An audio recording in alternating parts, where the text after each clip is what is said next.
Quando a gente vai elucidar o processo intersubjetivo, né, vamos ver a relação mãe-bebê, né, que se passa lá no início da vida psíquica, a gente vai estar destacando o quê? A nossa necessidade de ligação, a nossa necessidade de vínculo, de direção do apego e de como é importante para a nossa sobrevivência mental a gente ganhar segurança e amor.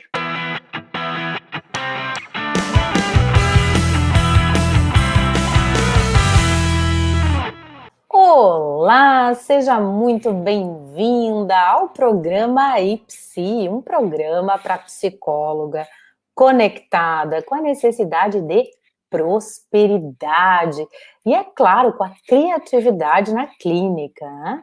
Eu sou a Débora Coelho, psicoterapeuta, mentora de psicólogas, e eu tenho uma missão, você sabe qual é?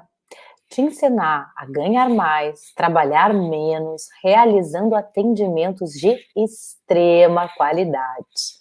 Isso mesmo. Se você vem me acompanhando, você já sabe da minha campanha de valorização do nosso trabalho clínico, do nosso trabalho psi, né? E eu tenho certeza que você concorda comigo. E hoje a gente vai conversar sobre como dar o primeiro passo na clínica. E eu vou te contar. Para dar o primeiro passo na clínica, a gente precisa ir aliado com o que eu venho te contando sobre o atendimento de extrema qualidade, né? Então, para que a gente possa se colocar no lugar clínico, é importante, sim, a gente ativar algumas capacidades, algumas competências de intersubjetividade, de comunicação com o outro, de interação com o outro. Por isso que na live de hoje eu me propus a te contar várias coisas que eu penso, que eu sei, que inclusive eu escrevi, né, junto com o meu sócio de vida, que é o psicanalista Leonardo Della Páscoa. Nós escrevemos uma revista sobre o fenômeno da empatia. Então, para que você possa compreender que recursos psíquicos você, enquanto psicóloga, vai usar na clínica, eu escolhi o primeiro, a capacidade empática, tá? E a gente vai conversando sobre isso. Por quê? Você pode aí se perguntar, tá, Débora, mas por que seria a empatia? Por que você escolhe como sendo o primeiro passo? Porque para que a gente se coloque na posição de escuta e para que a gente venha a desenvolver essa capacidade de uma atenção flutuante muito mais ativa e eficiente, para que a gente escute mesmo a comunicação inconsciente, a gente pode começar aí pela nossa prática empática, tá bem? Então, por isso que eu destaquei, porque a empatia é um fenômeno, passa por uma comunicação entre inconscientes e a gente tem que estar por dentro disso para saber manejar com essa empatia. Então, vamos lá, olha só, tem um documentário que eu não sei se atualmente ele está disponível no YouTube. Antes de começar a live eu tentei localizar, mas não fui muito eficiente, tá? Mas você pode procurar aí, o documentário se chama Entre Nós, é um documentário de 2015, um documentário francês, muito interessante, cheio de pesquisas ao redor do mundo sobre a empatia, né? Que fenômeno é esse? Por exemplo, olha só que interessante. Dentro dos estudos de psicologia comparada, eles chegaram, então, à percepção, através dos estudos, de que no desenvolvimento dos mamíferos, a empatia pelos membros mais próximos, ela é muito comum. Ela vai estar presente ali no cuidado, na proteção, no aleitamento que a fêmea faz para os seus filhotes. Então, comparando grandes primatas com as crianças, se descobre o quê? Certos aspectos que parecem básicos, como apontar o dedo para indicar alguma coisa, ou usar o olhar para transmitir informações, e que, olha só, parece ser simples, mas não são tão simples assim. Por exemplo, entre outros animais, entre outros primatas, a comunicação, ela parece sempre voltada a produzir um determinado resultado. Por exemplo, abrir uma porta, dar um brinquedo, pedir comida. Esses são chamados gestos proto-imperativos. E eles vão estar ausentes, né? Nos primatas, o que vai estar ausente? Os gestos protodeclarativos. Esses nós humanos temos desde pequenos, desde criança. Que gestos, desde bebê. Que gestos são esses? Por exemplo, você deve lembrar, você que é mãe, deve guardar essa cena com muito carinho, né? Quando o seu bebezinho, ali com 6, 7 meses, ofereceu aquela bolacha Maria toda babada, com muito amor para você. Então, esse é um gesto proto-declarativo. Quando os bebês apontam objetos e eles oferecem ativamente o objeto para a gente, né? E tem ali uma motivação intrínseca, que é o quê? O que eles querem ali? Eles não querem dividir a bolacha, eles querem compartilhar aquela atenção. Eles apontam e alcançam objetos, vão ali acompanhando o olhar e usam a emoção, a expressão emocional do outro, da mãe, né, para poder guiar o próprio comportamento. Então, são comportamentos que os pesquisadores identificam como essa capacidade de atenção conjunta, que o bebezinho já começa a enunciar. Isso fornece aí uma janela, sabe para quê? Olha que interessante, para acessar a mente do outro. Essa modalidade de encontro no desenvolvimento, né, se chama aí a revolução dos 9 meses. A ausência desse nível de interação e da capacidade em realizar brincadeiras, de faz de conta, aí já vão ser relacionadas à dificuldade em assumir a perspectiva mental da outra pessoa, né? Mas, vamos aí, estamos dentro de um desenvolvimento esperado, né? O que a gente vai perceber? Que os bebês sentem uma grande alegria em comunicar. Que fofinhos, né? Quando uma criança diz, de repente, olha aquilo, é evidente que uma ação da criança não foi ali percebida pela outra pessoa. E é um bom exemplo quando essa mesma criança provoca atenção conjunta, porque ela também diz, queres dividir comigo? Eu estou vendo isso e tu também deves ver, porque se me interessa, logo deve te interessar.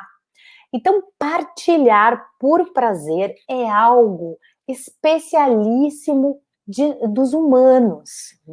Então, ao ter consciência de si mesmo, né, que a gente vai ali reconhecer, identificar quando a criança tem a experiência do reconhecimento da sua imagem no espelho, né, a partir dos 18 meses, o bebê está se desenvolvendo no seu modo empático. A percepção de ser um ser separadinho da mãe, né, gera o quê? A necessidade de buscar mais contato, segurança, claro, e usando uma habilidade na qual ele está se aprimorando, a comunicação. Então, comunicar, partilhar, deduzir e sentir o que o outro sente podem ser aí vistas como etapas da construção da empatia, né? Um dos vértices que eu vou falar um pouco do vértice da neurociências e depois, é claro, a gente vai lá para a comunicação entre inconscientes, vamos para a psicanálise, né? Um dos vértices, então, atuais da compreensão da empatia é o estudo via neurociências, e que aí eles nos trazem 3 dimensões da empatia. A primeira seria a empatia emocional, que é a capacidade de reconhecer as emoções do outro. Eu vejo que você está triste, eu vejo que você está feliz. A empatia cognitiva já é vista aí como a capacidade de compreender as razões pelo qual o outro tem emoção. Vejo que estás triste e agora eu compreendo que você está triste porque o brinquedo quebrou, porque você tropeçou e caiu. E a mudança de perspectiva emocional, na qual a gente não só identifica a emoção, ou seja, eu compreendo que você está triste, mas eu também compreendo uma outra dimensão. No teu lugar, eu também sentiria o mesmo que tu sentes, tá? Aí a gente já tem uma criança que segue no desenvolvimento de um modo esperado, né, típico, e que vai ali unindo essas 3 dimensões da empatia que vai se desenvolver nos primeiros anos. Tem nesse documentário, o Entre Nós, que eu falei no início, quem chegou depois, dá uma pesquisada lá no YouTube, que é incrível esse documentário, Entre Nós, né? Tem um momento em que aparece o experimento com uma menina de 3 anos, a Alba, e o experimento é o seguinte: tem ali a assistente, que coloca vários copos, tem uma distância entre essa criança e o pai, e a assistente. A assistente está botando um monte de copos ali, e a combinação com o pai é que ele vai segurar a Alba no colo e não vai deixar ela se mexer. O que acontece? A assistente derruba os copos. A menina, nesse momento, tem as pupilas dilatadas, o que indica aí uma ansiedade crescente.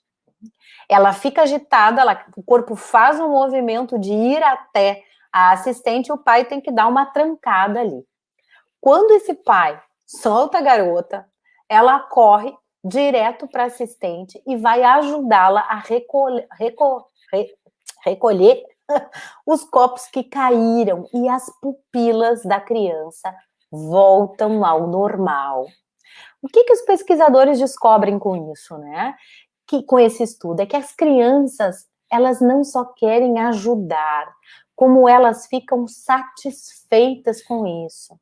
O que nos aponta aí que tem uma motivação sincera pelo bem-estar do outro, né? Que às vezes a gente fica tão fixado na ideia de que uma criança de 3 anos, ela é egocentrada, que a gente esquece que tem ali em desenvolvimento essas dimensões empáticas, né?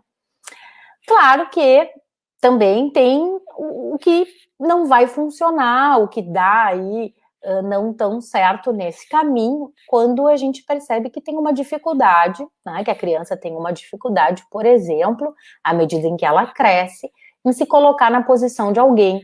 E aí, e também de compreender uma expressão psicológica advinda de outra pessoa, né? A gente vai encontrar, né, sabemos, nós psicólogas que estamos aí no campo de batalha, que algumas psicopatologias, como as situações de psicopatia, autismo, esquizofrenia, e também as crianças que correm riscos e vulnerabilidade social, elas vão ter mais dificuldades em se colocar no lugar do outro, devido a esse clima aí de instabilidade e também de autocentramento psíquico, né? Então a gente pode compreender, né, que a empatia, ela é uma capacidade herdada, mas ela precisa ser produzida, alimentada, estimulada por meio da experiência. E aí ela vai sendo sofisticada, é claro, só poderia ser nas relações humanas, né? Olha só, eu gosto muito de estudar o início da vida mental e principalmente como é que vai acontecer aí as primeiras comunicações, as primeiras marcas, registros de interação no mundo vivo. E aí nós temos, é claro, a relação mãe-bebê, e eu vou trazer sempre, tirar aqui da minha cartola, o meu querido Donald Winnicott, que me acompanha aí desde a faculdade e que eu sempre tenho a aprender com ele, né? Quando a gente vai elucidar o processo intersubjetivo, né, vamos ver a relação mãe-bebê, né, que se passa lá no início da vida psíquica, a gente vai estar destacando o quê? A nossa necessidade de ligação, a nossa necessidade de vínculo, de direção do apego e de como é importante para a nossa sobrevivência mental a gente ganhar segurança e amor. Então, essa dimensão da empatia, ela vai encontrar o modo mais primitivo da comunicação lá nas ideias do Donald Winnicott, quando ele fala da gestação e de um estado particular que as mulheres, ali pelo 8º mês, elas entram, que é a preocupação materna primária. É um estado psicológico no qual toda mulher sadia que está grávida, ela vai viver isso até um pouco antes de dar à luz ao seu bebê. Que estado é esse, né? É um estado no qual a mulher é tomada por uma sensibilidade aguçada.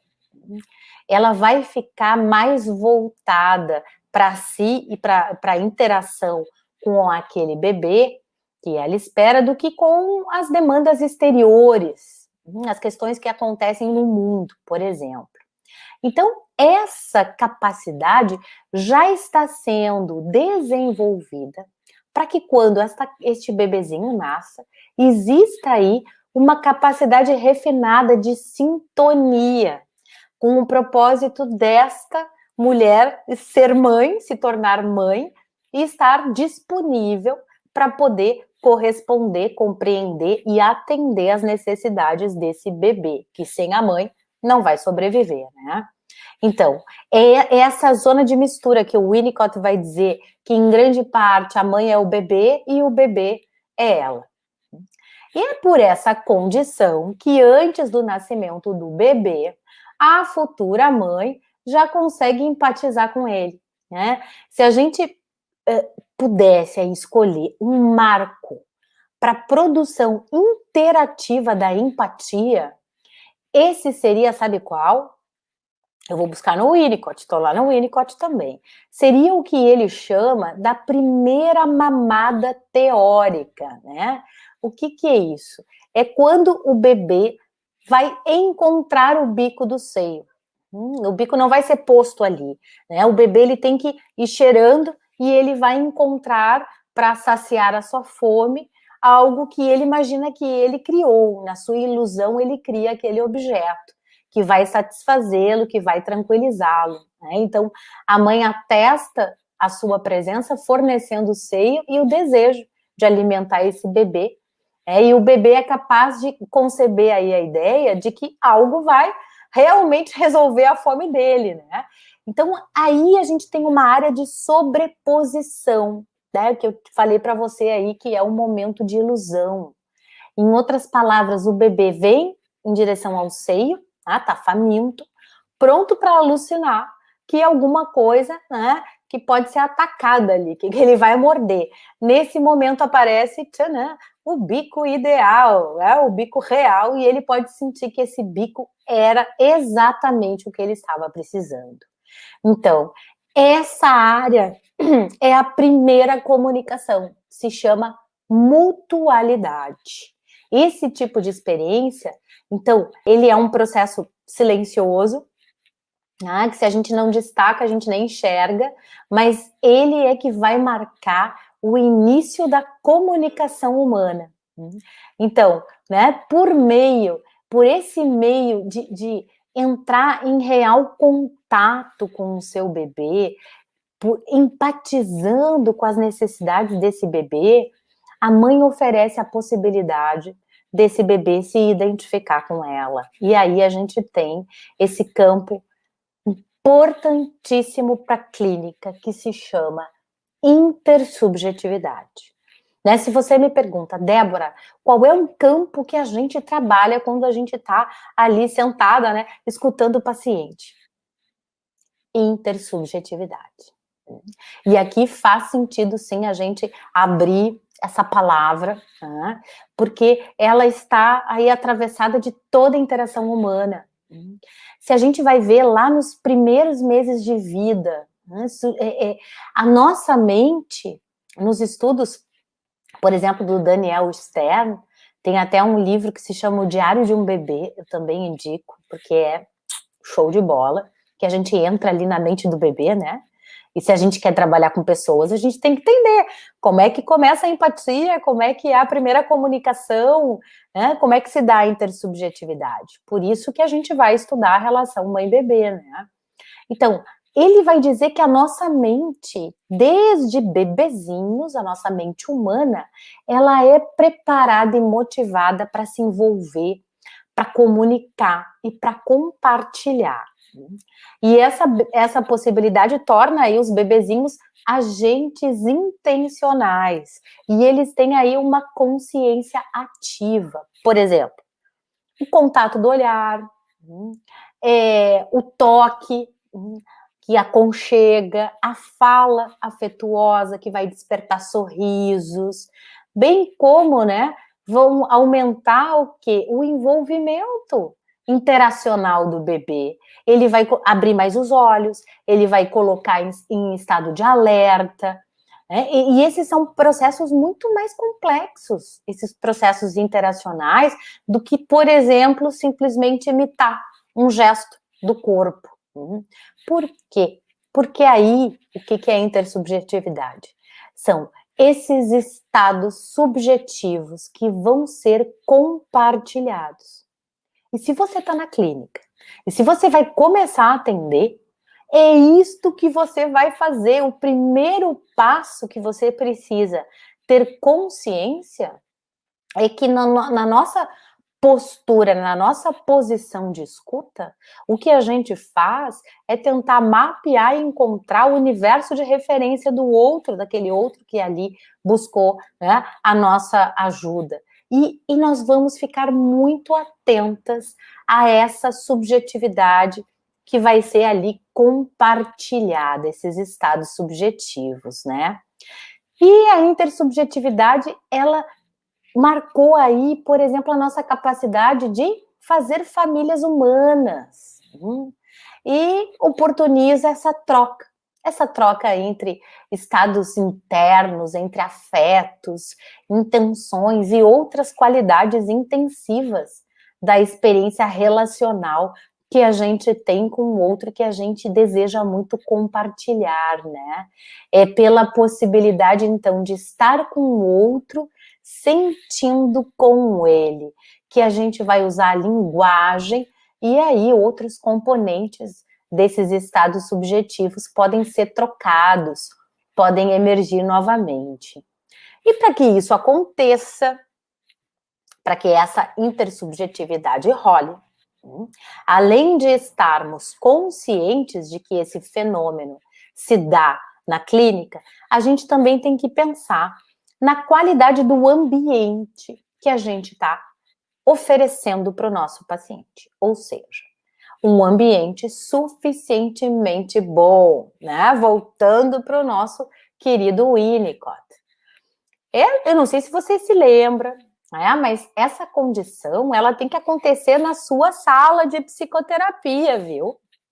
Não acontece só lá na relação da mãe com o seu bebezinho.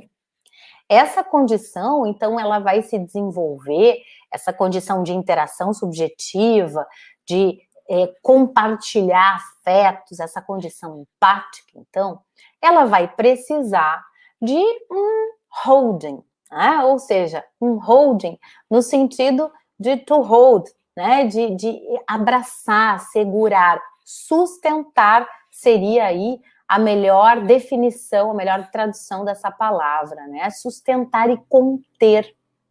E eu já venho te explicando que a gente contém na nossa mente o conteúdo dos pacientes que são desorganizados, são de angústia, são bagunçados, são despedaçados. É isso que a gente tem que conter, que é a mesma coisa que a gente faz com a mente rudimentar e primitiva do bebezinho, tá? Então, essa sustentação ambiental, ela vai possibilitar com que essa mãe ou essa psicoterapeuta, à medida do tempo de interação com o bebê ou com o paciente, astucie, saque o que aquele ser precisa receber O que o seu paciente está precisando na sessão de hoje? Receber, né? E aí, olha só que legal, né? A gente aponta que tem para que a intersubjetividade aconteça e cresça, a gente também vai ter um momento em que é preciso separar, individuar, né?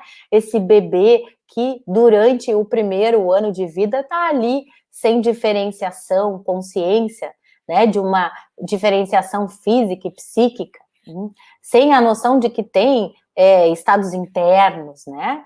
Por volta ali dos 2 anos, né, o segundo ano de vida é, sem dúvida, o período importante, tanto para a gente destacar a empatia, né, no desenvolvimento infantil, como também como a gente marca como um fenômeno no qual o bebê já se vê como um outro, individuado da sua mãe, uma entidade psicológica e independente.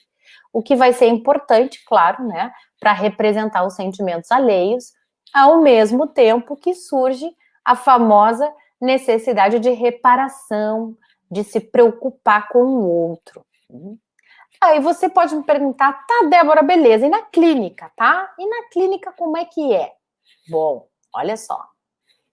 Os efeitos dessa comunicação empática, desta comunicação entre inconscientes, na clínica é utilizada no manejo da transferência e da contratransferência, que é o que eu venho te dizendo que eu amo pesquisar e estudar. Como é que é o trabalho, perceba só, o trabalho da mente da psicoterapeuta e a sua capacidade de continência e de digestão dos conteúdos brutos, agressivos, desorganizados.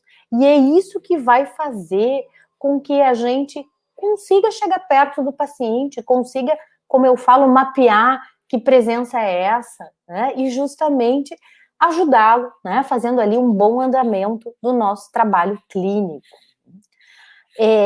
A dependência emocional, que também no início do tratamento é importante para que o paciente se vincule, para que o paciente confie, para que o paciente se deixe ser conduzido, né, na regressão, vai desenvolver aí uma comunicação silenciosa, tal qual utilizada lá na relação mãe-bebê, né? Então, imerso nesse ambiente empático, o teu paciente, ele vai poder elaborar conflitos intrapsíquicos e implementar funções que não foram propiciadas ou desenvolvidas ao longo da sua maturação emocional.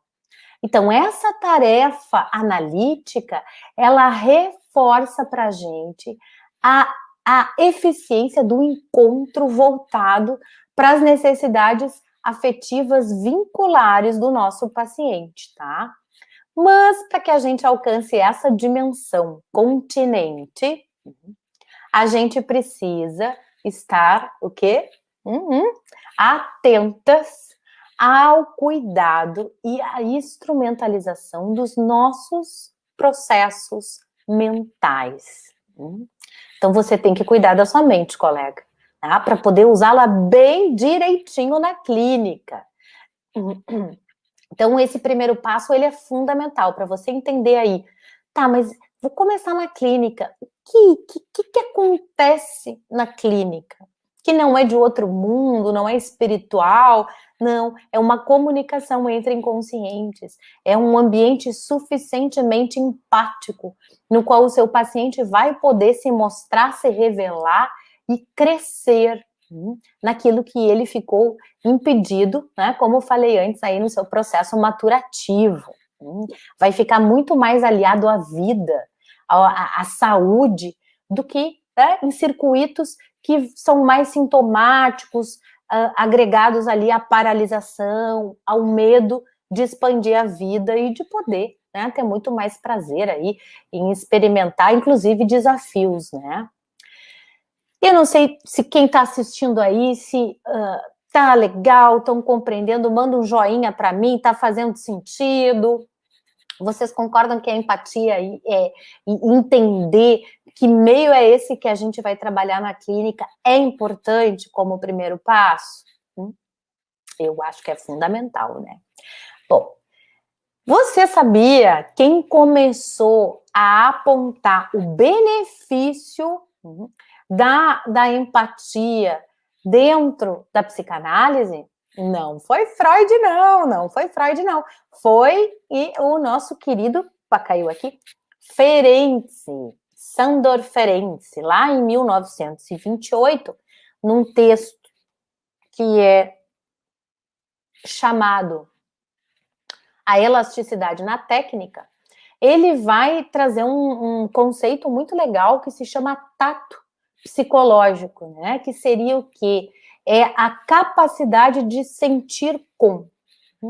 E seria, então, justamente esse contato empático que tem aí a função de possibilitar, olha aí o que a gente faz, uma compreensão emocional de quando e como se comunica alguma coisa ao paciente.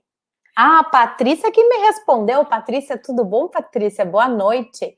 Tá fazendo muito sentido o que você tá nos ensinando. Que bom, Patrícia. Porque eu preciso saber, né, gente? Tá legal? Tá fazendo sentido? Acontece isso na tua clínica? É bacana ter essa consciência? Para mim é fundamental, né? Olha só, sentir com. Sentir com o seu paciente. Não é sentir por, sentir com. Uma compreensão emocional que vai permitir uma abertura a um nível que a gente chama aí de pré-consciente, seu nível pré-consciente. Para que essas experiências intersubjetivas, né, que vão ocorrer no trabalho com seu paciente, possam ser sentidas, né? Numa correspondência entre o Ferenczi e o Freud, ele contextualizou a empatia em referência ao que o analista deveria fazer do ponto de vista positivo, mas o Freud, ele era muito receoso, né?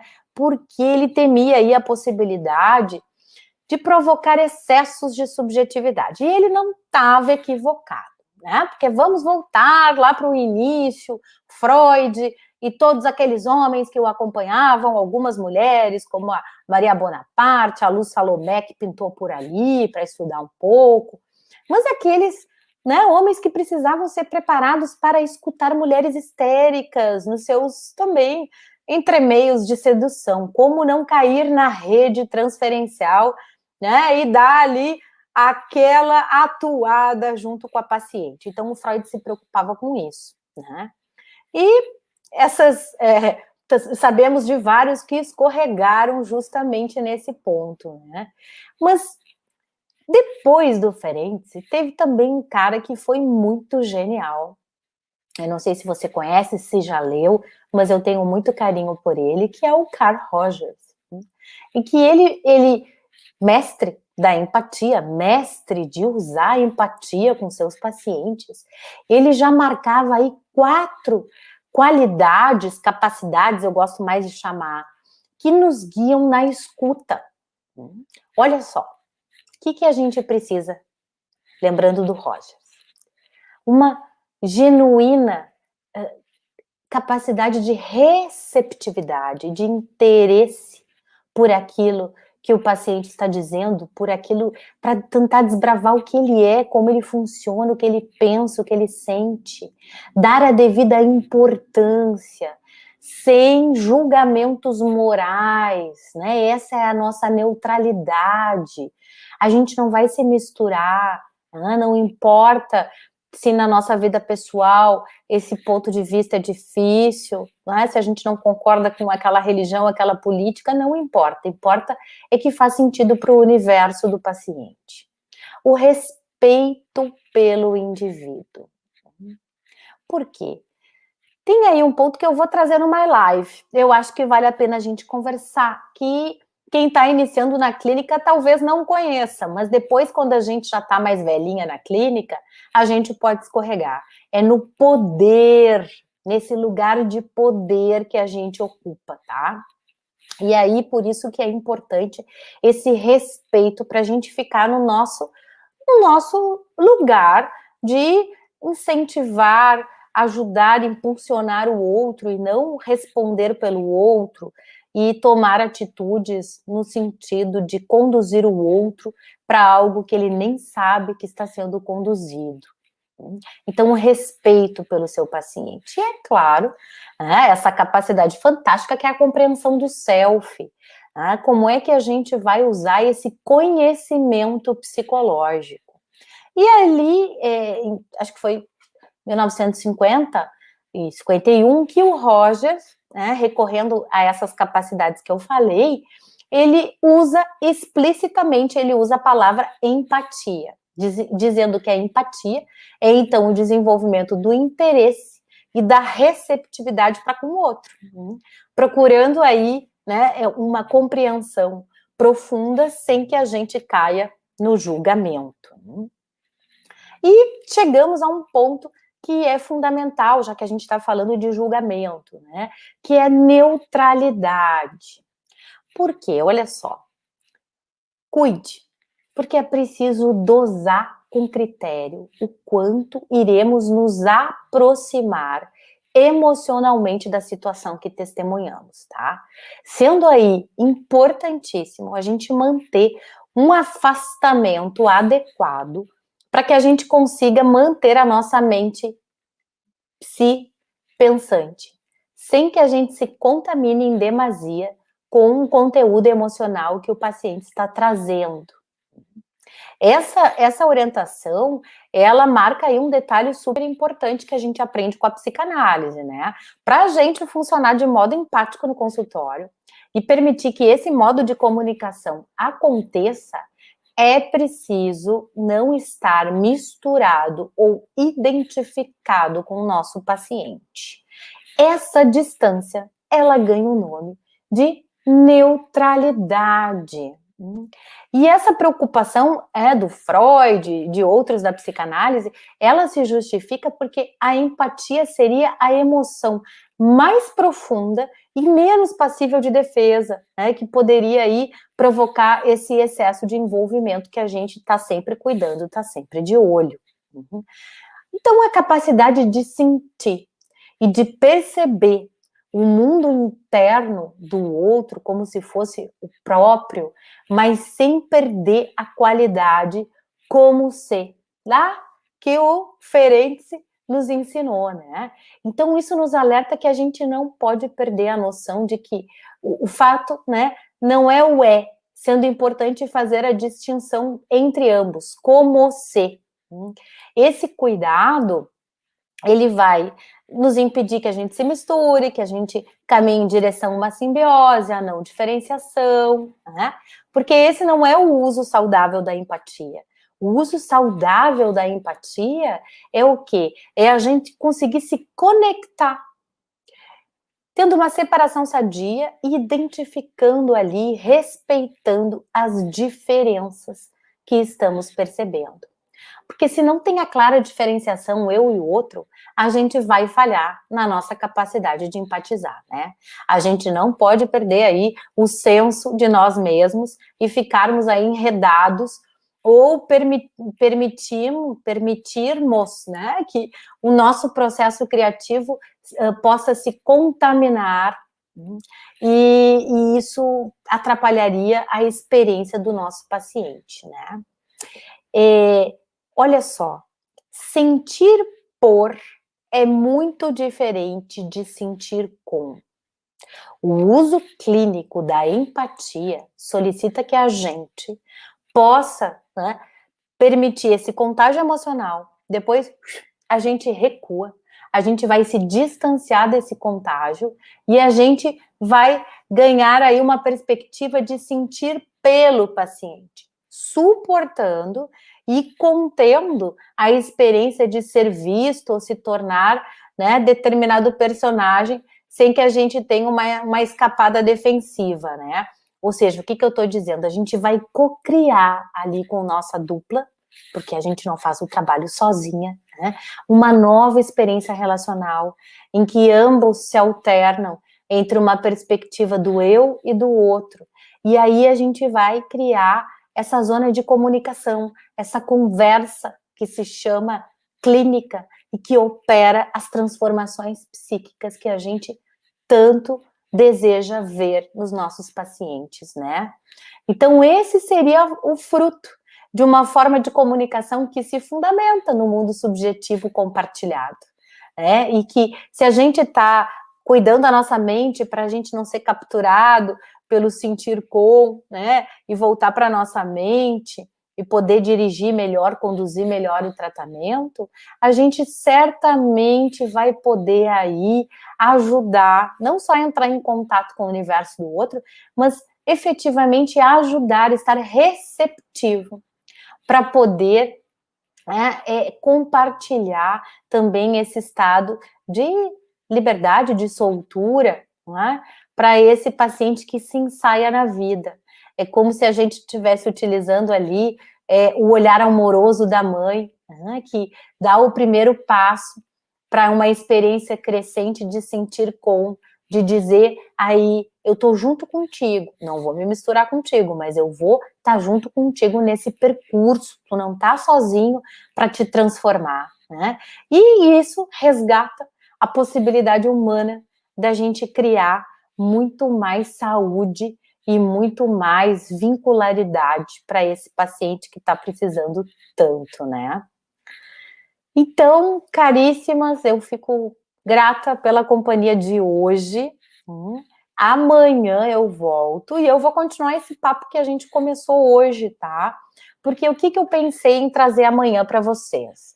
Pensei da gente falar sobre contratransferência. Vamos falar sobre se a contratransferência nos pega, como é que nos pega, já te pegou, o que aconteceu contigo, né? Então, manda aí a tua pergunta para mim, manda um direct ou comunica alguma coisa para mim, se tem algum tema também que pode ser bacana, tá bem? Então, lembra aí de te inscrever no workshop Psicóloga Muito Bem Remunerada, porque olha só o trabalhão que a gente faz, gurias. A gente também tem que, né, se valorizar no preço. Vai lá e assiste o meu workshop que você vai, entrar nessa campanha comigo, eu tenho certeza. Abraço, então, e ótima noite. Até amanhã. Tchau, tchau.